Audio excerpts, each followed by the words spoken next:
This program is for discussion purpose only. Business Plus TV or any of our anchor does not bear any responsibility or liability towards the content.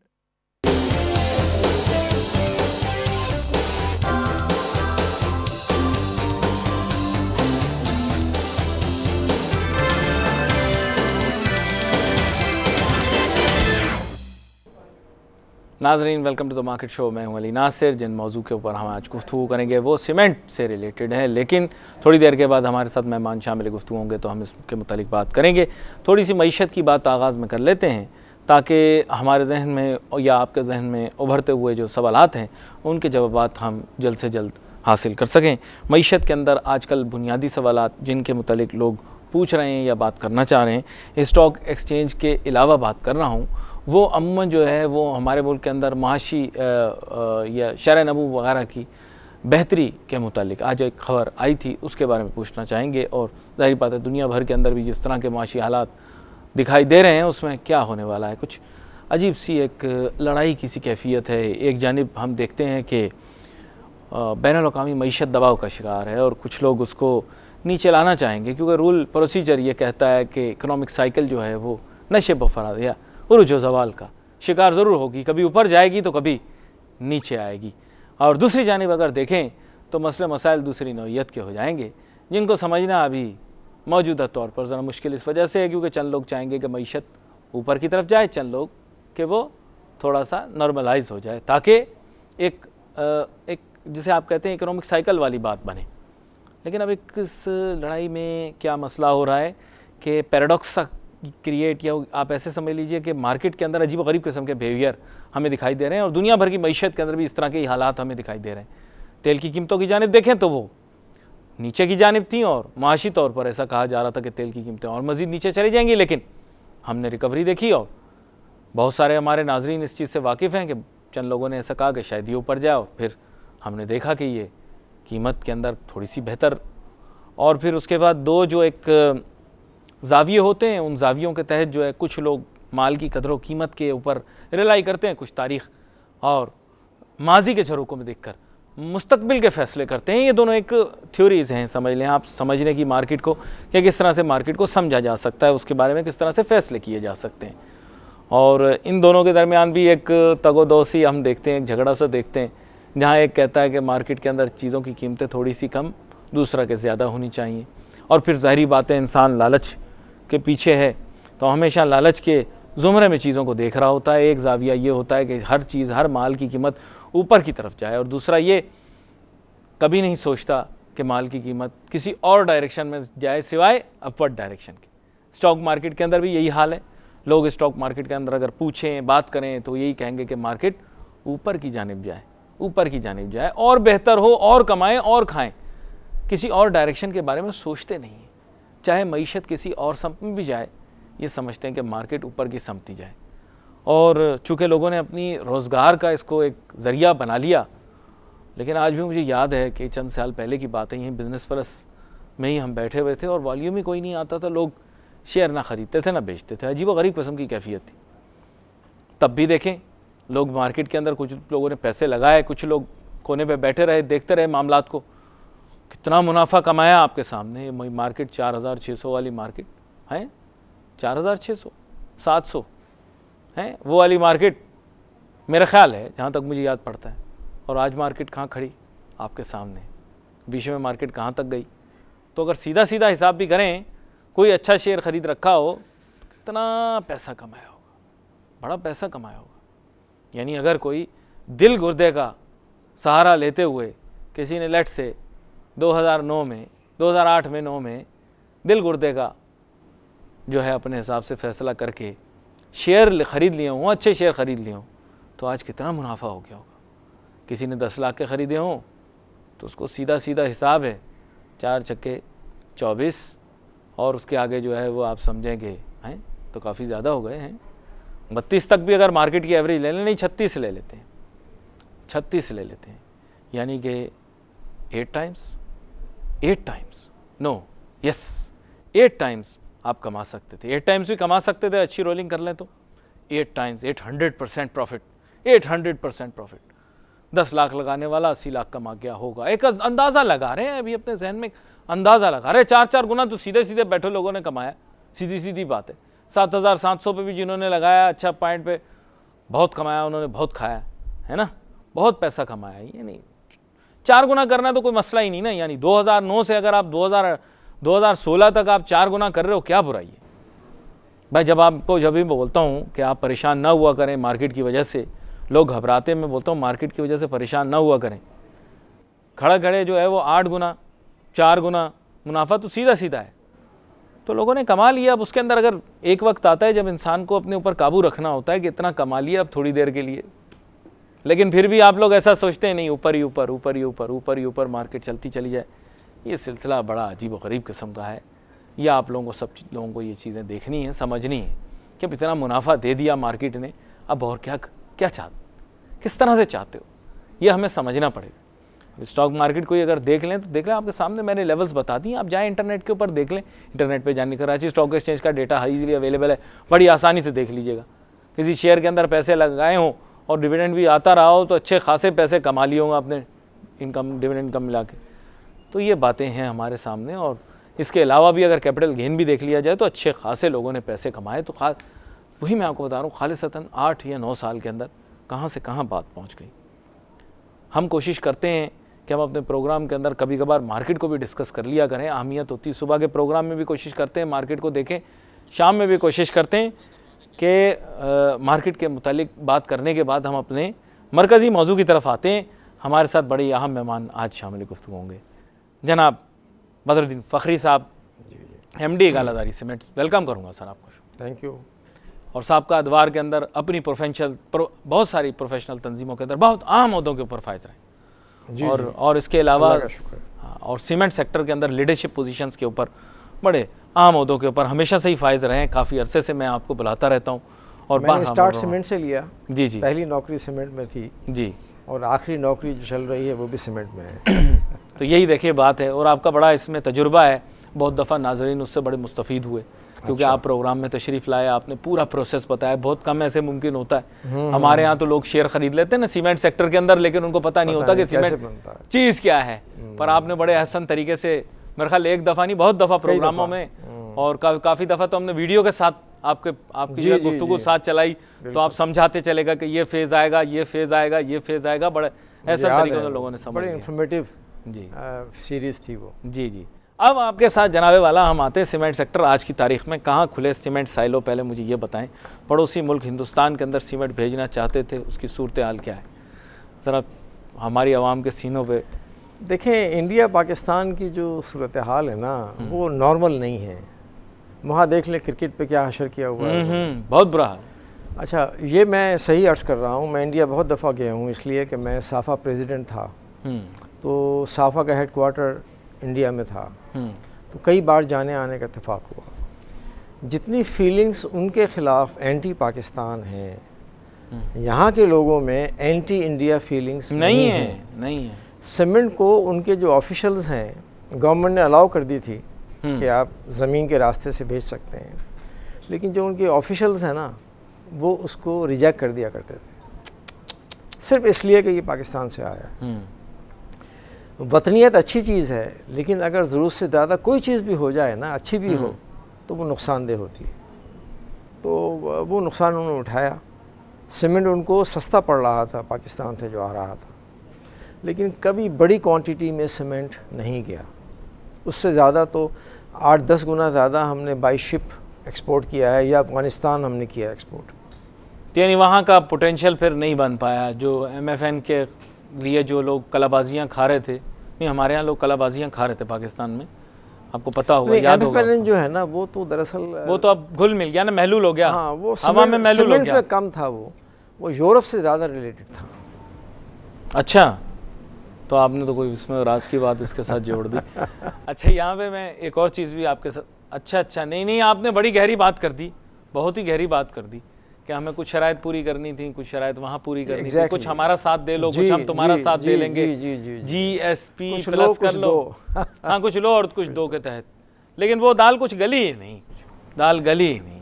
यही है actually, वहाँ की politics में anti Pakistan sentiment बहुत role play करता है। लेकिन business तो बिजनेस है ना, बिजनेस सीमेंट सस्ता मिल रहा है, ले लो, नहीं मिल रहा कोई बात नहीं, मत खरीदो। एग्जैक्टली वैसे मैं आपको बताऊं, इंडिया में लाइमस्टोन 2030 के बाद ख़त्म हो जाएगा। इंडिया को पाकिस्तान से सीमेंट इंपोर्ट करना पड़ेगा, मजबूरी है उसकी, मजबूरी है। और वो भी तब के जब जाहिर बात है उसकी जीडीपी ग्रोथ रेट ऐसी रहती है, अगर बहुत तेज हो गई तो फिर और ज़्यादा साल के बारे में तो पेशन गोई ये है कि इंडिया 1% चाइना की ग्रोथ से ज़्यादा होगा। तो इन अदर वर्ड्स इंडिया में अभी ग्रोथ नज़र आ रही है, चाइना के अंदर कॉन्ट्रैक्शन का फेज़ आ गया है। सी पैक बन रहा है, सी पैक, वो पाकिस्तान के लिए एक बूम है, गेम चेंजर है। कहाँ है, किधर है? इट विल देखिए, अभी तो आप सीमेंट इंडस्ट्री कितना अरसा वेट करेगी, फॉर्मेटिव स्टेज में है ना। हाँ ये लेकिन इसके रिजल्ट तो फिर बाद में आएंगे ना। प्रोजेक्ट लगाने में बहुत टाइम लगता है, लेकिन उसके बाद वही प्रोजेक्ट जो 3, 4, 5 साल में लगता है वो फिर 50, 60, 70, 80 साल तक चलता रहता है। नहीं लेकिन खादिम की सुन लेना, हाँ, बातें तो बड़ी थी। आपने और मैंने तो पता नहीं कितने प्रोग्राम किए, आपको याद होगा आगाज़ में हमने एक प्रोग्राम किया था, उसमें गवर्नमेंट ने बोला कि हम एक्सपेंडिचर करेंगे और सड़कें कंक्रीट की बनेंगी। क्या हुआ? Exactly, क्या अच्छा हुआ उसका? फिर कहाँ डिमांड, देखे ना, ये इन चीज़ों से डिमांड बढ़ी ना, शोशा छोड़ दिया, आप लोग भाग रहे हैं उसके पीछे, सीमेंट के पीछे, भाई ये तो आगे सड़कें भी सीमेंट से बनेंगी। फिर क्या हुआ? हाँ, बनी नहीं। नवाज शरीफ साहब रह जाते ना तो बन जाती। नवाज शरीफ साहब रह जाते नहीं, अभी हैं। उस वक्त की बात कर रहा हूँ मैं, जब नवाज साहब गवर्नमेंट में थे। हाँ अच्छा। उस वक्त हमने ये बताया था कि इंडिया के अंदर एक्सपेरिमेंट हुआ कि कंक्रीट की रोड्स बनाई जाएं। उसके ऊपर पैदावारी लागत ज़्यादा आती है, लेकिन मेंटेनेंस कॉस्ट तकरीबन ज़ीरो है। अच्छा, और लाइफ लॉन्ग। और सेकेंडली उसमें 12% फ्यूल की सेविंग होती है। ये एक बहुत बड़ी सेविंग थी। 12%? जी। वो कैसे? जो फ्रिक्शन है ना वो कम होती है। अच्छा, समझ गया। तो उसकी वजह से, यानी सरफेस फ्रिक्शन की बात कर रहे हैं आप, जो टायर चलेंगे। जी। अच्छा, तो उसकी वजह से बचत हो जाती है। ये तो बाकायदा स्टडी है, रिसर्च स्टडी। तो यानी आप कह रहे हैं कि उसका फायदा है, जाहिर बात है, उसका केस है, स्ट्रॉन्ग केस। क्या बना? हाँ, लेकिन वो बस तलागंग क्या बना सर? देखे मैंने तो आपके साथ बड़े प्रोग्राम किए इसी पे ही, बोले सीपेक का झगड़ा चल रहा है, मुझे तो ये बताएं तलागंग का क्या बना, मुझे ये बताएं गवादर इंटरनेशनल एयरपोर्ट का क्या बना। लेकिन एक बात बताऊं, निकल जाए उससे। Let us look forward. Sir देखें कैसे निकल जाए आप। देखें ना, मैं इस वजह से, देखें मैं सीपेक पे कतई कोई सवाल नहीं उठाना भी नहीं चाहिए मुझे। आजकल तो हर चीज़ ही पाकिस्तान के मुस्तकबिल के लिए नाकाबिल, क्या कहते हैं उसे, खैर वो उर्दू के बड़े मुश्किल अल्फाज इस्तेमाल करते हैं, वैसे कहते हैं कि नो वन इज डिस्पेंसिबल। जी, ना काबिल तस्खीर जी। सर ये एवरी वन इज़ डिस्पेंसिबल, मैंने तो वेस्ट में ये पढ़ा है, एंड एवरीथिंग। और वैसे मैंने पढ़ा है शायद हमारे मुल्क में भी और दूसरे ममालिक में भी, और शायद दुनिया भर के अंदर, और शायद पूरी कायनात के अंदर एक असूल है, दुनिया के अंदर दुनिया फ़ानी है, लोग फ़ानी है, लेकिन हम लोग उसको समझ नहीं पाते। हम हर चीज़ को कहते हैं कि ये ना हुआ, तुम ना हुए तो कुछ ना होगा, तुम ना सही तो कोई और सही। मैं आपको बताऊं, ये पाकिस्तान के जो महल वकू है ना, ये जो अगर तापी गैस तुर्कमानिस्तान से आ जाती है और इंडिया चली जाती है, इंडिया को रियलाइज़ होगा कि पाकिस्तान के साथ दोस्ताना ताल्लुकात रखने चाहिए। सही कह रहे हैं आप। इसलिए कि इंडिया के पास गैस आने का कोई और इम्कान है ही नहीं। तो यही नहीं, बहुत सारी चीज़ें यूरोप की वो इधर से आ सकती हैं, बजाय इसके कि आप पूरा सी का रूट बहुत लंबा चौड़ा काट के आएँ। जी। तो दोनों मुल्कों के लिए बहुत फ़ायदा होगा, जैसे चाइना को होने जा रहा है इंशाल्लाह। चाइना की जो बचत है ना ऑयल इंपोर्ट की, अब तो खैर बहुत सस्ता हो गया है, लेकिन जो ट्रांसपोर्टेशन की मद में जो बचत है ना, वो 40-50 अरब डॉलर के बराबर है। समझे आप? नहीं, वो बात तो आप दुरुस्त कह रहे हैं, लेकिन मैं ये कह रहा हूँ कि ये नक्शा जहन में ही रहेगा तलागंग एयरपोर्ट की तरह, या ये सामने भी आएगा सर? हमारे यहाँ तो सिर्फ एक प्राइवेट बिल्डर ही हैं जो अपने प्रोजेक्ट टाइम के ऊपर किए जा रहे हैं, धनाधन। उनके अलावा तो कोई और काम नहीं कर रहा। एक बात सुने, आपको हमें पता भी नहीं था, और 600 किलोमीटर का जो रोड है वो हमारी NLC ने और FWO ने बना भी दिया। नहीं, वो बात तो देखें, मैं आपको दोबारा यही चीज़ दोहराऊंगा, बात यह है कि जो अगर आप उस तरह से पूछना चाह रहे हैं तो हमारी इस्टेब्लिशमेंट ने जो काम करना था करके दिखा दिया। सिविलियन हुकूमत का काम दिखाएं। ये सीमेंट वीमेंट खरीदना सिविलियन हुकूमत का काम है। उनको तो हम हर वक्त दाद देते रहते हैं, सैल्यूटें मारते रहते हैं, साहब आपने काम कर दिया। उन्होंने देखें गाड़ी में खुद बैठे ड्राइविंग सीट के ऊपर, साथ में वज़ीर आज़म को बैठाया, पूरा चक्कर भी लगवा दिया उन्होंने, दिखाया भाई हमने काम करके दिखा दिया। अब इसके और क्या माने होते हैं कि आप भी कुछ, मतलब उन्होंने कहा नहीं मुँह से कहा नहीं, लेकिन हम कह देते हैं कि भाई उन्होंने अपना काम करके दिखा दिया, तहफ़्फ़ुज़ दे के जो बातें उन्होंने कमिटमेंट की थी उन्होंने कर दी। देखें लोगों ने सवाल उठाए थे ना कि सीपैक के रास्ते में शायद है ना बात, तो उन्होंने सब ने अपने काम करके दिखा दिया, एस्टेब्लिशमेंट ने अपना काम कर दिया। जैसे आपने बताया 600 किलोमीटर लंबी सड़क बना, इन्होंने क्या काम किया, कौन सी फैक्ट्री लगी, किधर ऑर्डर आया, क्या प्लेसमेंट हुई, मुझे बताएं ना सर। एक मेरे देखिए किसी ने एक बड़ी अच्छी कंपैरिजन की थी, अच्छी कहूँ ना कहूँ, कि जो अय्यूब खां के आने से पहले क्या हाल था सियासत का, अय्यूब खां के जाने के बाद क्या हुआ, मुल्क दो टुकड़े हो गया, वो तो बंद किया हुआ है मैंने। अच्छा, उसके बाद जो है ज़िया-उल हक साहब के दौर में एक स्टेबिलिटी आई। अय्यूब खां के दौर में जो इंफ्रास्ट्रक्चर बिल्ड हुआ ना, उसके बाद से हमें नसीब नहीं हुआ। भुट्टो साहब के बाद जो गवर्नमेंट आई, डेमोक्रेटिक गवर्नमेंट, उसकी डिलीवरी देख लीजिए क्या थी। मुशर्रफ साहब का दौर और दूसरे लिहाज से ठीक ना हो, लेकिन आवाम के लिए रोज़गार मिल रहा था, सीमेंट के लिए बहुत अच्छा रहा, जीडीपी ग्रोथ बहुत अच्छी कल्लर कहार के अंदर कहते हैं इतनी फैक्ट्रियां लगा दी आपने, तो वो फैक्ट्रियों के अंदर जो ऑर्डर मिले थे सारे वॉर टॉन एरियाज़ के, जहाँ पर आपने वॉर अगेंस्ट टेरर के अंदर विदस और विदाउट अस के अंदर विदस में साइन किया था, तो वहाँ पे कहाँ सीमेंट जा रहा है अभी आज की तारीख में मुझे बताएं सर। मैं आपसे आज मुश्किल सवाल पूछूंगा। नहीं, इंडिया इस सीमेंट इंडस्ट्री इंडिया के लिए, आई एम सॉरी, वो हमारा बहुत बड़ा बायर अभी तक नहीं है, और ना बन पाएगा। नहीं बनेगा, लेकिन इट विल वो 2000 तक आपने बताया, उसका बैकग्राउंड बताया जी जी जी, कि अगर उसका ये रहता है इन अदर वर्ड्स वो चूँकि अभी दूर है ना, आप देखिए कि इंडिया के तेवर 2025 के बाद से बदलना शुरू हो जाएंगे, बदल जाएंगे, जरूरत पड़ेगी ना, वसाइल खत्म हो जाएंगे। जी। चीन ने तो आज ही समझ लिया कि उनके वसाइल खत्म हो जाएंगे, वो हमारे साथ आ गए, तो सीधी बात है, वो हमारे साथ कोई मतलब ये कि वो ठीक है, पहाड़ों से ज़्यादा ऊंची, समुद्रों से ज़्यादा गहरी, ये सब बातें अपनी जगह होती हैं, लेकिन असल चीज़ ये है कि चीन को अपना मुफाद दिखता है पाकिस्तान के साथ ताल्लुकात रखने में। फ्रैंक बात है कि नहीं? बिल्कुल सही। हमें अपनी अहमियत और अपनी औकात को समझना चाहिए। महज दोस्त, गरीब दोस्त होने के नाते हर एक से ये नहीं कहना चाहिए मैं तुम्हारा गरीब दोस्त हूँ, मुझे कुछ मिल रहा है। बात यह उनका फ़ायदा है, वो इसीलिए आ रहे हैं। सही है बात के नहीं? सही फ़ायदे के लिए इस दुनिया में सब अपने फ़ायदे के लिए काम करते हैं, सीधी बात ये है। तो उनको अपना मुफाद दिख रहा है ना इससे, सीपैक यानी दोनों के लिए फायदेमंद है। हमारे लिए भी आपने कहा गेम चेंजर, ऐसा नहीं है कि सिर्फ उनके लिए फायदेमंद, हमारे लिए भी है गेम चेंजर, आपने बोला गेम चेंजर है। बिल्कुल बिल्कुल। अच्छा, सवाल मेरा ये पैदा होता है कि फिर इस गवर्नमेंट की तारीफ करनी पड़ेगी कि इन्होंने ये इनिशिएटिव जो बहुत पहले किसी को लेना चाहिए था वो नहीं लिया, इन्होंने लिया है। वो सर स्ट्रेटेजिकली आप किसी और के साथ एलाइड थे, चीन तो खफा हो रहा था ना उस ज़माने में। आप अभी मैं ज़्यादा बड़ी बात नहीं करना चाहता, ये अभी तो हम बोल रहे हैं ना शू शाह पू पा पाक चीन दोस्ती फूशा। कुछ साल पहले जो है वो चीन हमसे बड़ा नाराज़ था। चीन कहता था कि आप दूसरी सम चले गए, हमारे साथ गाने गीत गाते रहे, मोहब्बत भरे प्याम और नगमे आपने गाए, आप दूसरी तरफ चले गए। फिर अब हम थोड़े राह पे आ गए। इकोनॉमी पे तो थ्रस्ट है ना इस गवर्नमेंट का, एक अच्छी बात जो राह पे भी आ गए, राहदारी पे भी आ गए, अच्छी बात है। लेकिन जो कुछ चीज़ें, अच्छा ये मैं एक वैसे आपसे लेकिन अगर अर्ज करूँ, देखें कौमें जो है ना वो खाली इन चीज़ों से नहीं बनती। कौम के लिए कैरेक्टर बिल्डिंग बहुत ज़रूरी है। वो तो फर्स्ट एंड फॉरमोस्ट का सबक ना हमारी मस्जिद में मौलवी साहब देते हैं, ना स्कूल में पढ़ाया जाता है सर। लेकिन मैं उन लोगों के मौजू के ऊपर बात ही नहीं करता ना, क्योंकि उन पर कुछ कह दें तो बंदा फंस जाता है। रोडों से नहीं बनती, बस ये बात है ना आपकी, कौमें बनती हैं अपने कैरेक्टर से, इखलाकियात से। बातें किसी मॉरल वैल्यूज़ के लिए हमारे पास किसी सियासतदान से मुमासलत रख रही है। आप ये देखें किस कदर हमारी क्या कहते हैं फुकदान है, ज़हनी खुश्क-साली है, खुश्क-साली आ जाओ कि हमारे पास कोई इखलाकियात के अंदर रोल मॉडल्स नहीं है। सर यहाँ पर मैं आपसे एक और मुश्किल सवाल पूछ लेता हूँ, मुझे ये बताएं कि इखलाकियात में रोल मॉडल तो एक अलग चीज़ है, हमारे एंटरप्रेन्योरशिप के अंदर कहाँ रोल मॉडल्स हैं? हमारे यहाँ जदीद तहकीक में देखें ना, एक बात है कि जदीद तहकीक में क्या है। देखिए डॉक्टर अताउर रहमान, आपने नाम सुना है उनका? जी जी, हायर एजुकेशन मिनिस्ट्री के थे।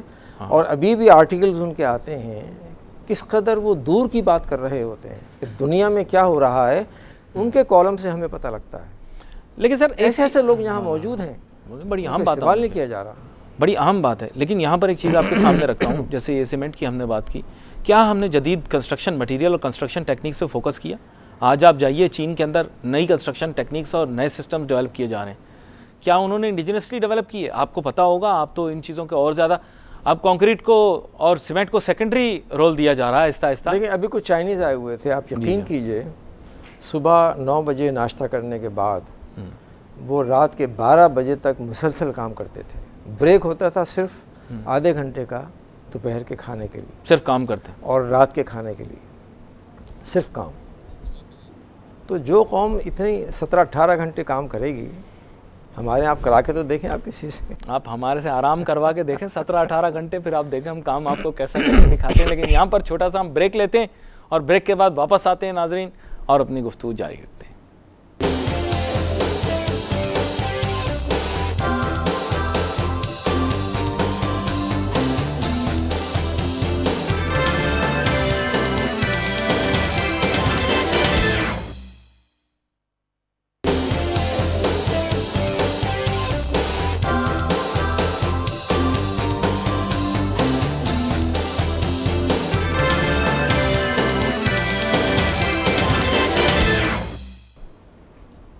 नाज़रीन welcome back after the break. हमारी गुफ्तगू जारी है। हम बात कर रहे हैं जनाब बदर फ़खरी साहब से।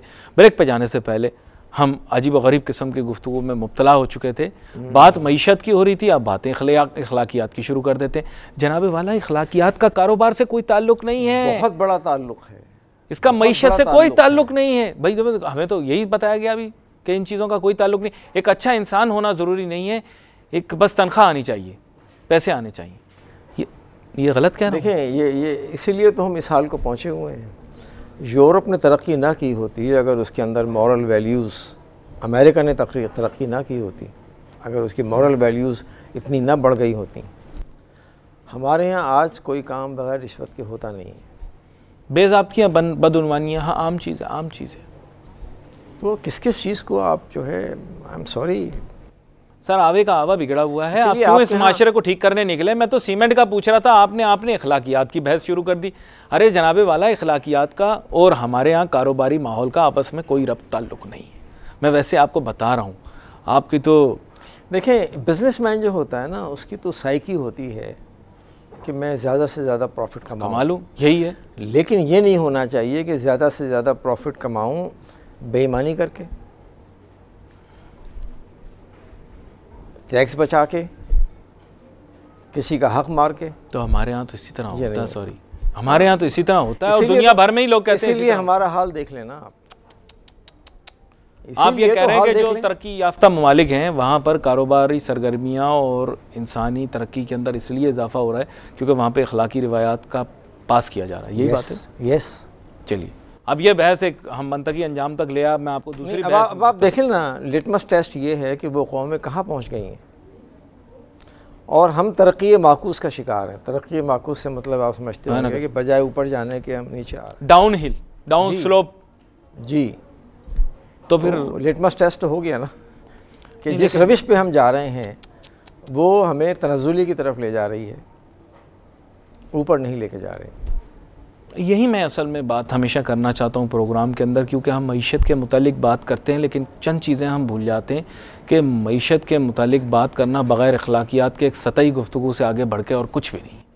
अच्छा, यहाँ पर मैं आपको ले आता हूँ थोड़ा सा नंबर्स, फिगर्स, ख्वाहिशात, ख्वाब और हक़ाइक़ के ऊपर। बात यह है कि हमारे यहाँ ऐसे कहते हैं रिकॉर्ड ग्रोथ हुई सीमेंट के अंदर। अब मैंने एक दफ़ा आपको याद होगा ऐसा प्रॉफिट कमाया था सीमेंट सेक्टर ने कि सब लोग परेशान हो गए थे, क्या हुआ? अब क्या वजह, क्या किस तरह से हो रहा है ये सब कुछ? नहीं, वजह उसकी ये है कि अब आप इस साल में देख लें जो लोकल कंजम्पशन है उसके अंदर 15% का इजाफा हुआ है। It is a phenomenal figure. तो डिमांड बढ़ रही है जी, और कुछ सीमेंट इंडस्ट्री जैसे मुताल्लिक़ इदारे जो हैं वो खुशनसीबी है कि कोल की कीमतें कम हो गई, इंटरेस्ट के रेट्स कम हो गए, तो इंडस्ट्री के अंदर ये एनर्जी इसमें बहुत कंज्यूम होती है। जी जी, तो दोनों बिजली की भी रेट्स कम हो गए हैं, फ्यूल के भी रेट्स कम हो गए हैं, इंटरेस्ट रेट कम हो गया क्योंकि ये कैपिटल इंटेंसिव इंडस्ट्री है। इसमें इंटरेस्ट का एलिमेंट बहुत बड़ा फैक्टर होता है कॉस्ट का। जी जी, तो ये 3-4 फैक्टर हैं जिसकी वजह से ये इंडस्ट्री जो है वो बहुत अच्छी जा रही है। अच्छा, यानी आप कह रहे हैं जो कॉस्ट फैक्टर्स हैं इसके वो कंट्रोल के अंदर आ गए हैं, ऑपरेशनली नीचे चले गए। हाँ, ऑपरेशनली एफिशिएंट हो गए हैं ये। ऑपरेशनल एफिशिएंसी से उसका ताल्लुक नहीं है, उसका कॉस्ट कम हो गई है, कॉस्ट तो प्रॉफिटेबिलिटी बढ़ गई है। अच्छा, यानी आप हर चीज़ को इस तरह से लेकर अभी चल रहे हैं। भाई अभी हम बात ये कर रहे हैं ना, तो ये तो मैकेनिक्स की बात है ना। हाँ, यानी कॉस्ट का एफिशिएंसी से ताल्लुक नहीं है। अच्छा अच्छा, एफिशिएंसी से ताल्लुक ये है कि बेटर रिसोर्स एलोकेशन से ताल्लुक नहीं है, रिसोर्स कॉस्ट रिडक्शन से ताल्लुक। ये बात जी जी, ऐसा नहीं है कि हम बहुत एफिशिएंट हो गए हैं, ऐसी बात नहीं है। हम जितने एफिशिएंट पहले थे उतने ही हैं। यानी कैपेसिटी कोई बिल्ड नहीं की, अपनी ओवर प्रोड्यूस नहीं किया किसी चीज़ को, जो है निज़ाम उसी के हिसाब से चल रहा है। नहीं, उसमें कुछ बहुत एम्फेसिस उस पर नहीं हो। देखें, जब आप प्रॉफिट अच्छे कर रहे होते हैं ना, तो फिर कॉस्ट रिडक्शन पे ज़्यादा जोर नहीं होता। बिल्कुल सही कह रहे हैं आप। तो तब खुशी खुशी होती है सब, फिर बाद में ज़रा सा अगर मसला हो तो फ़ौरन इंसान देखना शुरू करता है वहाँ पे। लेकिन बड़ा माशरा जो कैपिटलिस्टिक सोसाइटी है कि जहाँ नुकसान होना शुरू हुआ वहाँ आप लोगों को फारिग करना शुरू कर देते हैं। क्या करें, ये तो मजबूरी हो, कारोबार में इसी तरह होता है। और कारोबार किस तरह से होता है? असल में है ये कि आप एक जब तक वो ना हो ना, लाइक आप उनको गोल्डन हैंडशेक दें बजाय इसके कि आप ऐसे ही फारिग कर दें। सर लेकिन गोल्डन हैंडशेक का अब दौर जो है वो तो अब आहिस्ता आहिस्ता जाता जा रहा है। वो तो एक गोल्डन हैंडशेक का दौर वो था जब सियासी अपॉइंटमेंटें हुआ करती थी और लोग छोड़ने से जो है ना पहले केस कर देते थे, तंग करते थे वगैरह वगैरह। अब तो ऐसे उसमें ऐसा भी जुल्म हुआ है, आप किसी हद तक सही कह रहे हैं कि PIA में जब लोग दोबारा कोर्ट के कहने पे भर्ती किए गए, वापस लिए गए, उनको कई कई करोड़ रुपए के एरियर्स मिले और उस इदारे ने दिए हैं जहाँ पे एक की जगह 3 मुलाजिम हैं। ऑलरेडी वहाँ वो 2 मुलाजिम फाजिल हैं, ज़रूरत एक की है 3, फिर भी दिए उनको, फिर भी दिए और अभी तक उनको रखे हुए हैं। ये नहीं कि गोल्डन हैंडशेक स्कीम दे के उनको फारिग करें। गोल्डन हैंडशेक स्कीम बीच में आई तो थी, काफ़ी फाल और कामयाब भी रही थी, लोगों ने अवेल भी की थी। बहुत सारे सरकारी अफसरान ने कहा भाई छोड़ो, जान छुड़ाओ। सरकारी अफसरान मतलब ये है कि वो सरकारी अफसर ही बन जाता है जो कॉरपोरेशन, क्या ख्याल है आपका, जो उस तरफ चला जाता है एक सरकारी इदारे में काम करता है? तो वो नहीं, ज़रा फ़र्क है। ये टेक्नोक्रेट्स होते हैं, हाँ, वो ब्यूरोक्रेट्स होते हैं। अच्छा, लेकिन वही भाई एक दफ़ा इन्होंने सोचा भाई हम गोल्डन हैंडशेक करवा लिए, बहुत सारे लोग छोड़ के आ गए, लेकिन फिर भी मज़ा नहीं आया। सच पूछें तो मज़ा नहीं आ रहा, पाकिस्तान की मईशत को देखकर मज़ा नहीं आ रहा, मेरा ख्याल ऐसा है। आप इसके बारे में मैं देखें, सीमेंट से मेरा ताल्लुक़ है तो मैं ये देखता हूँ कि सीमेंट की खपत के जो काम हैं वो कितने हो रहे हैं। हाउसिंग हमारे यहाँ बेइंतहा उसके प्रोजेक्ट्स आ रहे हैं, लेकिन मैं हैरान हूँ कि वो लोग जो बड़ा मकान नहीं बना सकते, जिनको 80 गज की ज़मीन चाहिए 2 कमरे डालने के लिए, वो प्रोजेक्ट्स नहीं आ रहे क्योंकि उसमें मुनाफा नहीं है। मुनाफा नहीं है, तो जो जितने भी लोग हैं ना जो मुनाफे की बेस पे काम करते हैं, वो वर्टिकल में है पैसा सर, वो उसमें जा रहे हैं जहाँ पैसा लोगों के पास है। अब ये काम आई होप कि गवर्नमेंट की समझ में आ जाए कि ये झुग्गियों में जो लोग रहते हैं, बुरे हालों में लोग रहते हैं कि एक एक कमरे में 8-8, 10-10 लोग रह रहे हैं, आखिर वो भी इंसान है। नहीं, वर्टिकल में लेकिन पैसा है ना सर, वर्टिकल में तो पैसा है छोटे यूनिट बनाने में। उनके लिए अब आप 80 गज पूरे पे ग्राउंड फ्लोर बनाओगे तो फिर तो उनकी जो निगहदाश्त है वो हुकूमत को करनी है। अब हुकूमत इतने दूसरे मसाइल में उलझी हुई है, उसके लिए इसका वक्त नहीं है कि भाई गवर्नमेंट को हर शहर में स्कीम्स लानी चाहिए। इसलिए कि देखें, जो बच्चे बड़े हो जाते हैं, उनकी शादियां हो जाती हैं, उनका अपना घर होना चाहिए, ऐसा नहीं हो रहा। नहीं, ऐसा इस वजह से नहीं होता क्योंकि वसाइल चाहिए ना उस काम के लिए। तो जॉइंट फैमिली सिस्टम्स और बहुत सी माशरे की खराबियां पैदा हो रही हैं सर, जिसका मैं जिक्र टेलीविज़न पर नहीं कर सकता। मैं आपको सही बात बता रहा हूँ, ये हमारे यहाँ माशरे में टैबू समझ के चीज़ों को बंद कर दिया जाता है, लेकिन एक घर में जब रहेंगे बग़ैर दरवाजे के, बेपर्दगी के बहुत सारे लोग, तो किस तरह से फिर देखें एक हालात ज़िंदगी गुजरेंगे। मैं ज़्यादा बड़ी बात नहीं करना चाहता, लोग समझने वाले बात मेरी समझ गए होंगे। हमें हाउसिंग की ज़रूरत है, क्या ख्याल है? एग्जैक्टली, प्राइवेसी की ज़रूरत है। बिल्कुल। हम एक चीज़ के बारे में चुप हो जाएं, इसका मतलब तवज्जो नहीं है। तवज्जो इस पे मुझे बड़ा दुख होता है कि उनकी हालात ज़ार पे तवज्जो नहीं है। हालांकि ये तो अच्छी बात हुई है इस गवर्नमेंट में कि इन्होंने मिनिमम वेज को बढ़ाना शुरू किया है जी। लेकिन एक मैं मिसाल दूँ आपको ये होना चाहिए था जुलाई से। बलूचिस्तान के अंदर ये नाफिज हुआ है जनवरी के अंदर। देखिए 6 महीने की डिले, क्योंकि उन बेचारों की का कोई रिप्रेजेंटेटिव नहीं है बात करें। देखिए तो वो ब्यूरोक्रेसी के अंदर वो चीज़ जो है वो इसको 6 महीने लग गए सफ़र करने में, ये बात आपने ऑर्डर इशू करने में। नहीं, ये बात मैं आपकी एक और जाविये पे लेके जाता हूँ। बात ये कि गवादर के मुतालिक ऐसा कहा जा रहा है, अब आप बेहतर जानते हो। वैसे मैं आपको अंदर की बात बता दूँ कि गवादर में रियल एस्टेट की बड़ी तेज़ी है, इस वजह से सीपेक में इसका बहुत आम किरदार है। और हमारा आम किरदार ये है कि बहुत सारे लोगों ने सर प्रॉपर्टी ख़रीद ली थी, तब जाहिर बात है इसको चलाना तो है। तो सीपेक वैसे यहाँ भी आ सकती थी, लेकिन वो वहाँ चली गई रट्टो डेरों से।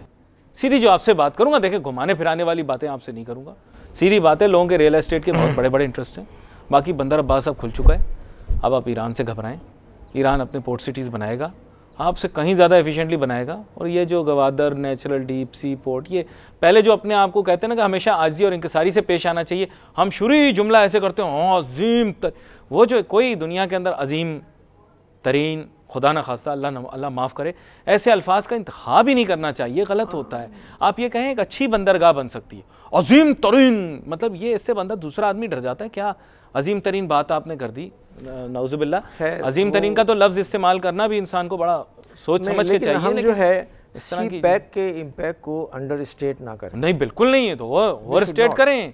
लेकिन सर उसमें गवादर तो एक अलग चीज़ है। लेकिन गवादर के मुतालिक इतना बताता चलूँ कि 660 मिलियन के अंदर ना सर जहाज़ नहीं मिलेगा आपको लेटेस्ट। नहीं, 660 मिलियन के अंदर आप क्या रखेंगे? जो फंड मैंने देखे मैंने आपको बता दी। 660 मिलियन सर $1 बिलियन भी नहीं है। $1 बिलियन जाके आज की तारीख के अंदर 104 अरब रुपए बनेगा। 104 अरब रुपए के अंदर आप मुझे बताएं, बंदरगाह तैयार करें, मेट्रो बस आपकी तैयार हुई है इतनी महंगी, आप बंदरगाह तैयार करेंगे, पूरी गवादर तैयार करेंगे 660 मिलियन। मैंने ये फिगर्स नहीं देखी और मैं एक्सपर्ट भी नहीं हूँ। चले, हो सकता है मैं गलत कह रहा हूँ, मैंने जहाँ से पढ़े मैंने आपको बता दिए। सर कितने लगाए होंगे? $2 बिलियन, $3 बिलियन। सर आप खुद मुझे बताएं, जहाँ मेट्रो बस के ऊपर इतने पैसे खर्च हो रहे हैं, और ग्रीन बस और पता नहीं पर्पल खट्टे खट्टे रंगों की जो बसों की लाइनें लग रही हैं, इस पर इतने पैसे खर्च, गवादर की बंदरगाह तैयार हो जाएगी। तो एक लिहाज से ये आसाइशें आवाम को मुहैया की जानी चाहिए। सिर्फ प्रायोरिटीज़ की बात है कि अभी आप जबकि आपके अस्पतालों के अंदर इतना रश होता है कि मरीज़ों के लिए बिस्तर नहीं है। देखिए ना, फिर आप दूसरे जाविये पे चले गए। स्कूल नहीं, मैं ये अर्ज़ कर रहा हूँ, इनका ताल्लुक मईशत से कहाँ है? हमारे यहाँ मईशतदान इसके मुतालिक बात करते हुए आपको सुनाई दी है आज तक? आप मुझे बताएं, क्या मईशतदान आते हैं GDP, TDP, BDP, GDP, EDP करके चले जाते हैं? गरीब आदमी, आम आदमी टेलीविज़न देखता रहता है, ये पीडीपी क्या होता है, पीएचडीपी क्या होता है? जी, तो वो उसके लिए तो वो कह भी नहीं रहे होते हैं। वो उनके लिए कह रहे होते हैं जो इसको समझते हैं। अच्छा, लेकिन इसका ये मतलब नहीं है कि उन लोगों को जो इनको समझते नहीं हैं आप नज़रअंदाज करते हैं। हमारे मुल्क में जिस तरह इंडिया में भी यही हो रहा है कि वहाँ पे जो बड़े बड़े सेठ वजूद में आ गए हैं, मिडिल क्लास कुछ बड़ी हो गई है, यस ऑफ कोर्स, लेकिन जो गुर्बत है उनकी, वो हमारी गुर्बत से कुछ कम नहीं है। आप तो जाते रहे, बता रहे हैं, इसी वजह से। जी जी, गुर्बत है, बहुत गुर्बत है, आबादी बेइंतहा है, वसाइल इतने नहीं हैं, मिलते जुलते मसाइल, मिलते जुलते मसाइल। देखिए जी, वो पानी का मैंने सुना है इसी तरह के मसले मसाइल हैं उनके। पानी रुक गया था अभी कुछ अरसे पहले, शहर में आ नहीं रहा था, दिल्ली शहर में शायद, मैंने सुना है ऐसे। मैं आपसे इसीलिए देखिए, बैड गवर्नेंस वहाँ पे भी है, पुअर, कुछ कम नहीं है। हाँ। मैं आपको बताऊँ, एक इंडिया के एक रिटायर्ड जज थे, मेरे पास एक क्लिप आया उनका व्हाट्सएप के ऊपर। वो ये कह रहे थे कि जनाब, ऐसा लग रहा था वो हमारा नक्शा खींच रहे हैं। मैं पहले समझा कि ये हमारे यहाँ के कोई हैं, बाद में पता लगा कि ही इज़ फ्रॉम इंडिया। अच्छा। और उसने कहा कि मैं सुप्रीम कोर्ट से रिटायर हुआ हूँ, 25 साल में इंसाफ नहीं मिलता, इतनी ताख़ीर हो जाती है इंसाफ के मिलने में कि उसकी ख़त्म हो जाती है उसकी इफादियत। और इसी तरह गवर्नेंस की बात कर रहे थे। शुक्र आप वहीं का बता रहे हैं। नहीं, शुक्र आप वहीं का बता रहे हैं। मैं तो देखिए, हमारा कर रहा हूँ एक चीज़ को, बहुत मुख्तलिफ नहीं है। लेकिन मसला बुनियादी जो मैं दोबारा आपके सामने रखना चाहूँगा, चलें अगर आप मईशत के मुतालिक ही बात करना चाह रहे हैं तो हमारे पास चंद मिनट है, चलें मईशत के बारे में बात कर लेते हैं। हमारी मईशत को देखकर आपका दिल क्या कहता है? क्या वाकई में हम इतने गए गुजरे हैं कि छठी ज़्यादा आबादी वाला मुल्क? कभी कभार लोग कहते हैं, मनफी गुफ्तगू करता हूँ, कि इतने हम गए गुजरे हैं कि आज तक हमारे मुल्क के अंदर इतनी तरक्की नहीं हो पाई। वसाइल से माला माल, चौथे नंबर पे पता नहीं दूध पैदा करने वाला, चौथे नंबर पे कॉटन पैदा करने वाला, पता नहीं 5वें नंबर पे क्या वीट पैदा करने वाला, मफरूज़े की बुनियाद पे कह रहा हूँ। इसी तरह की कुछ पोजीशनें होती हैं हमारी, ऐसा बुरा हाल होता है वहाँ पे। मैं सवाल कल टेक्सटाइल से एक वाबस्ता एक साहब ये कह रहे थे कि हमारे यहाँ 1/3 पैदावार कपास की कम हुई है। ठीक है, अब एक ये बहुत बड़ा सवालिया निशान है। बिल्कुल से, अगर अल्लाह ना करे अगले साल भी ऐसा हुआ, उससे अगले साल भी ऐसा हुआ, रीजंस जो वो बता रहे थे उसके अंदर कुछ सीड का मसला है कि सीड की क्वालिटी ठीक नहीं थी। अब इस पे तो पूरी तहकीकात होनी चाहिए कि कौन जिम्मेदार है। अगर ये सिर्फ कुदरती आफात का नतीजा है, इट्स ओके, लेकिन परहैप्स ऐसी कोई कुदरती आफात नहीं आई। उनका ख्याल ये था कि इसके अंदर 2-3 हमारे यहाँ के जो इदारे हैं वो उनकी लापरवाही हो सकती है। अब इस लापरवाही पे आपको कम से कम कोई तदाबीर इख्तियार करनी चाहिए कि आइंदा ऐसा ना हो। ऐसी भी कोई बात होती भी नज़र नहीं आ रही, चूँकि हमारा आलम ये है कि हमारे टैक्स रेवेन्यू जो हैं हमारे टोटल अखराजात के तकरीबन आधा है, बाकी कर्ज लेते हैं। अब इस कपास के लिए भी आपको फॉरेन एक्सचेंज खर्च करना पड़ेगा, सही कह रहे हैं आप, इंपोर्ट करने के लिए। देखिए, और टेक्सटाइल प्रोडक्ट्स की एक्सपोर्ट रेवेन्यू कम हो रहा है, बढ़ नहीं रहा है जी। देखिए, तो वो दुनिया का शायद 5वां-6वां मुल्क है जहाँ कपास सबसे ज़्यादा पैदा होती है, और वहाँ पे मेडअप्स गारमेंट्स, टेक्सटाइल गारमेंट्स, उनसे आमदनी कम होती है। रॉ टेक्सटाइल से यानी धागे से, कपड़े से वो हम एक्सपोर्ट रेवेन्यू हमारा आता है। अब इसमें हुकूमत से ज़्यादा ज़िम्मेदार ये लोग हैं जो इस सनत से वाबस्ता हैं कि भाई तुम अपना क्यों नुकसान करते हो।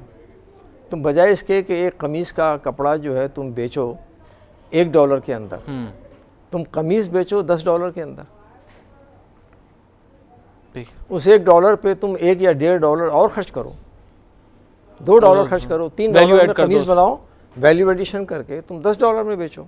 तो लेकिन वो हमारे यहाँ के लोग जो है ना, तनासानी उनमें भी आ गई है, बिजनेसमैन में भी। हाँ, बिल्कुल, मैं आपके साथ 100% इत्तेफाक करता हूँ। उनको ज़रा मुश्किल काम बोलते हैं ये तो हो ही नहीं सकता। जी। और बाहर वाला कहता है जी मैं आपको करके दिखाऊंगा। यस, ये डिटर्मिनेशन होती है ना। ज़रा बांग्लादेश की मिसाल ले लें आप, ओहो, कोई कपास नहीं पैदा होती, बना रहा है, और उनकी गारमेंट्स की जो एक्सपोर्ट है वो हमारी टोटल टेक्सटाइल की एक्सपोर्ट से ज़्यादा। बोझ थे वो तो, आप बोझ थे, आप कहा करते थे बोझ है। नहीं, आप कहते थे सैलाब आता है उनके पास, बोझ है वो। आपने इस मुल्क को 2 टुकड़े, आपकी बात नहीं कर रहा, लेकिन उन लोगों की बात कर रहा हूँ जिन्होंने मुल्क को माशी तौर पे 2 टुकड़े किया। पहले माशी तौर पे 2 टुकड़े हुआ, फिर मुल्क 2 लख्त हुआ। ये मैं आपको बता दूँ। आपने कहा वो बोझ हैं, उनको कुछ नहीं आता, वो क्रिकेट भी नहीं खेल सकते। लेकिन अब सर ये बातें होती है ना, देखें फिर बंदे के दिल बुरा मानता है। आज हम कितनी बड़ी मईशत होते, अगर हम दुगनी आबादी होते, दुनिया का एक ऐसा मुनफरिद मुल्क होते जिसके दरमियान इतना लंबा फासला होता, एक मुल्क ऐसा होता जो सारी दुनिया उसको देखती। आज अगर हम टेक्सटाइल के अंदर दोनों ममालिक मिल के कर रहे होते, एक पाकिस्तान होता, तो हमारी एक्सपोर्ट कहीं ज़्यादा बड़ी होती। यह हमेशा 5 उंगलियां मिलकर मजबूत होती हैं, एक अकेली उंगली कोई अहमियत नहीं होती। लोग समझते नहीं हैं मईशत के अंदर हम क्या से क्या बन जाते, तुम वहाँ हम यहाँ, तुम कहाँ हम वहाँ कहाँ। ये बातें करने से हमारे मुल्क की मईशत को नुकसान पहुँचा है, हमारे मुल्क की हैयत को नुकसान पहुँचा है, कायद के ख्वाब को नुकसान पहुँचा है। किसी ने इस बारे में सोचा नहीं, वो सियासी बात हो जाएगी। लेकिन इकनॉमिकली मैं आपको बता दूँ कि जो हर्ट हुई है चीज़ वो ये हुई है कि आज जिस पॉपुलेशन या डेमोग्राफिक डिविडेंड को आप बहुत बड़ा समझते हैं, ये दुगना हो सकता था। आपकी अभी जो स्टेट है, मैं आपको सच बता रहा हूँ, आपकी जो ओवरऑल नेशनल अगर आप देखा जाए ख्वानदगी की शरह बहुत बुरी है। अगर बांग्लादेश आपके साथ होता ख्वानदगी की शरह बेहतर होती। मजमूई तौर पर बात कर रहा हूँ। जीडीपी ग्रोथ रेट के ऊपर हम रोया करते थे, वो हमारे पास बोझ हैं, ऐसे हैं वैसे हैं, इनसे काम नहीं होता, फला नहीं होता। अगर उनसे काम नहीं होता तो आज आपसे ज़्यादा एक्सपोर्ट कैसे कर रहे हैं? मेरा सवाल आपसे ये कि आज फिर वो हमसे ज़्यादा बेहतर कैसे परफॉर्म कर रहे हैं अगर उनको कुछ नहीं आता था और उनके कोई गुण नहीं था और उनमें कोई बेहतरी नहीं थी। चलिए अब बात ये है, हमें उनकी इकोनॉमी माजी से सीखना चाहिए। उनकी इकोनॉमी आज कैसे ग्रो कर रही है सर? मुस्तकबिल को देखना चाहिए सर। हर चीज़ को अगर हम अगर आप माजी में रहेंगे ना तो वो भी कोई सेहतमंद अप्रोच नहीं होगी। वो भी चलें, सही, आप आगे का रास्ता बता दें, आगे का रास्ता कम से कम हम उनके बराबर, जैसे आपने बताया, हम उनके बराबर ही कम से कम वैल्यू एड ही कर लें। ऐसा एग्जैक्टली इसमें बहुत इसमें इनका कसूर है। ये जो हमारे टेक्सटाइल के जो शोबे से वाबस्ता लोग हैं, बिजनेसमैन, रिजल्ट नहीं दे सके। मेरी ख्वाहिश तो ये थी कि आपसे गुफ्तगू जारी रहती। बड़ा लुत्फ़ आ रहा था, आज आप बातें ऐसी कर रहे थे जो कि आवाम के नज़दीक थी बड़ी, लेकिन क्या करें, वक्त हमारे पास हमेशा की तरह रास्ते में हमारे, जी जी, जो हम दोनों के रास्ते में आ जाता है वो ये वक्त है। क्या करें, लेकिन कोशिश करेंगे मुस्तकबिल के अंदर भी इस तरह के मौज़ूआत के साथ नाज़रीन हाजिर होते रहें आपके सामने। आज के प्रोग्राम का वक्त ख़त्म हुआ चाहता है, हमारी टीम को इजाज़त दीजिए। अल्लाह हाफ़िज़।